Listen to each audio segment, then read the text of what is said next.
Assalamu alaikum and welcome everyone to our Liakat's spoken program. And today also we are going to finish up not finishing up, actually we are just going to go through some rules again. So today I'm going to first talk about 51, which is I didn't mean to. যেটার মানে হচ্ছে যে যখন ধরেন যে তোমাকে আমার পাশে বসতে হবে আমি আসলে এরকম কিছু বলতে চাইনি, that means that you are not considering saying that thing, যে আপনি আসলে ওইটা মিন করতে চাননি বা বুঝাতে চাননি বা এটা বলতে চাননি।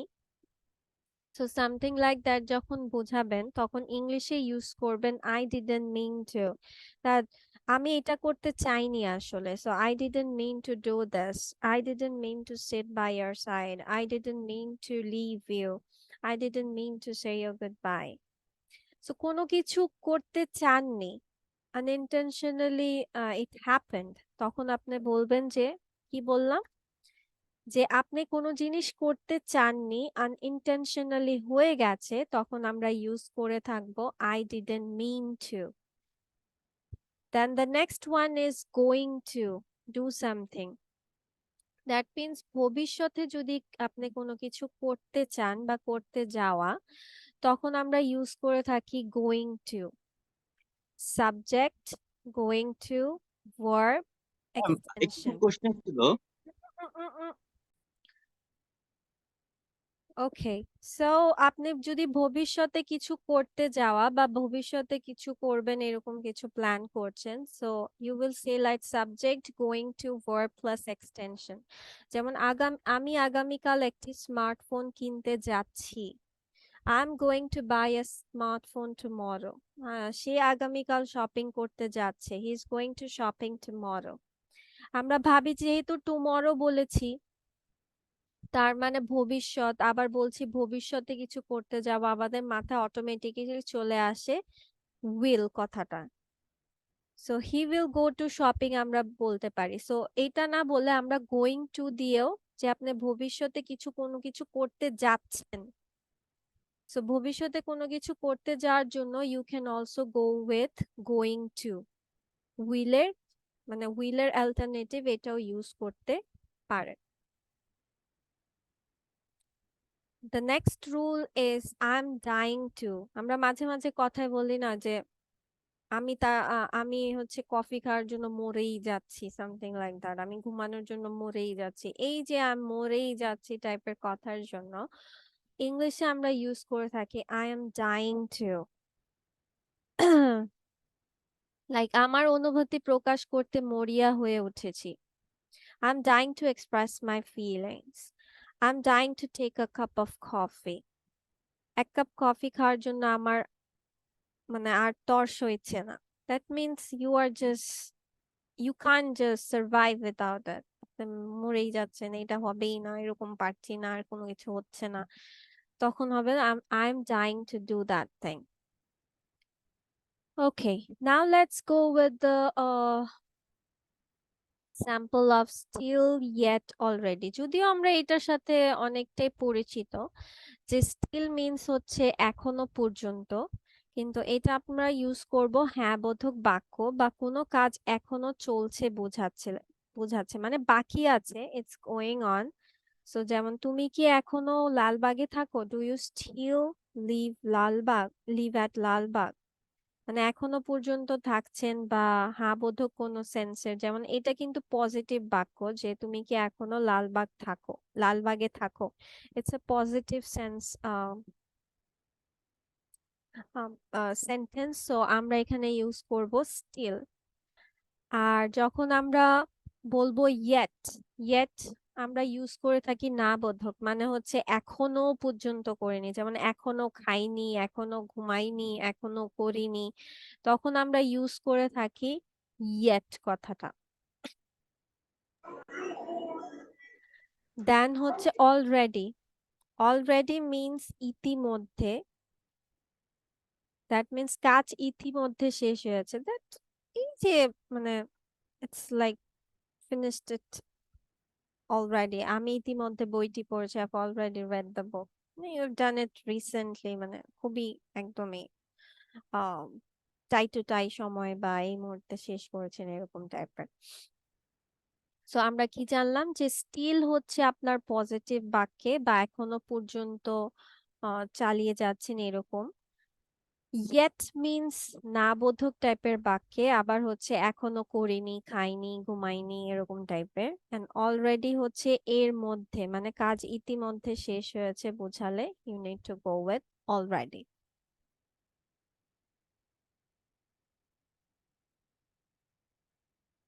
ওকে, এবল টু। এবল টু বলতে আমরা বুঝি যে কোনো কিছু করতে সমর্থ হওয়া বা না হওয়া। যেমন I am not able to, মানে যদি না হওয়া বোঝায় আপনি যদি সক্ষম না, সোজা কথা সক্ষম কথাটার জন্য, এবিলিটির জন্য আমরা ইউজ করে থাকি এবল।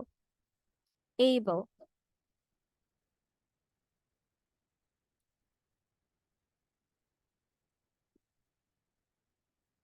আম সো যেমন স্ট্রাকচারটা হবে সাবজেক্ট এবল টু ভার্বের বেস ফর্ম এন্ড এক্সটেনশন। আমি করতে পারবো, I will be able to do.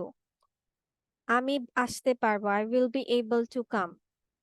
আমি এটা করতে পারবো, I will be able to do that, or I'm able to do that. আমি এটা করতে সক্ষম।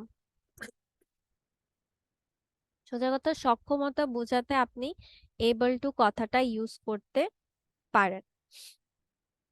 দেন am to and is to, এটা কেমন? যেমন করতে হয়, যেতে হয়, খেতে হয়। আমাকে খেতে হয়, am to eat। আমাকে যেতে হয়, am to go। তাকে যেতে হয়, he is to go। তাকে করতে হয়, he is to do। So এরকম এই করতে হয়, যেতে হয়, এই হয় কথাটার জন্য আমরা ইংলিশে ইউজ করে থাকি am to, is to, as per আপনার সাবজেক্ট অনুযায়ী।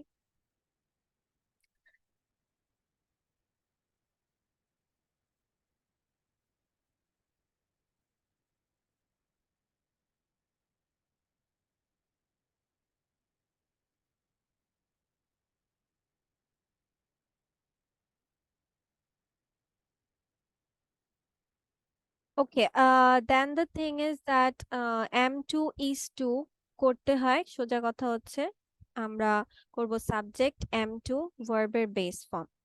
দেন আই এম প্ল্যানিং টু মানে আপনি ভাবছেন যে এটা করবেন। এগুলো সহজে অ্যাকচুয়ালি বোঝা যায় যে আপনি কোনো কিছু নিয়ে পরিকল্পনা করছেন। That you are, I'm planning to do that, I'm planning to go there, he's planning to move there, we are planning to roam out here. So whatever, মানে I'm planning to সোজা কথা হচ্ছে আপনি কোনো কিছু নিয়ে পরিকল্পনা করছেন সেটার উপর ভিত্তি করে। দেন আজকের গুলো একদমই প্রিটি হচ্ছে ইজি ইজি, জাস্ট হচ্ছে কথাগুলো ধরবেন। That I am trying to means আপনি কোনো কিছুর জন্য চেষ্টা করছেন। দ্যাট এখন যদি বলেন যে আমি ইংরেজি শেখার চেষ্টা করছি বা শিখতে, so I am trying to learn English. আমি কিছু করার চেষ্টা করতেছি, I am trying to do something, মানে কোনো কিছু করতে চেষ্টা, আই এম ট্রাইং। আবার কোনো কিছু প্ল্যান করছেন, আই এম প্ল্যানিং টু। কোনো কিছু করতে সক্ষম, সমর্থ বা আপনি এবল টু, আজকে অনেকটাই টু টু টু টু দিয়ে। দেন কুড হ্যাভ মানে কথাটা হচ্ছে করতে পারতে, যেতে পারতে, ঘুমাতে পারতে। তুমি তাকে জিজ্ঞেস করতে পারতে, you could have asked him. কি বললাম? করতে পারতে, যেতে পারতে। আপনি গাড়িটি কিনতে পারতেন, আপনি ওই জায়গায় যেতে পারতেন, আপনি এখন ঘুমাতে পারতেন। এই যে কোনো কিছু পারতে পারতেন but you didn't do it, তখন আমরা ইউজ করে থাকি কুড হ্যাভ। যে আপনি এখন খেলেই পারতেন। সো এই যে পারতেন, খেলেই পারতেন, আপনি you were able to do it but you didn't do it, এরকম আর কি, যে আপনি চাইলে করতে পারতেন বাট স্টিল আপনি ওটা করেননি। সো এরকম কথার জন্য কুড হ্যাভ।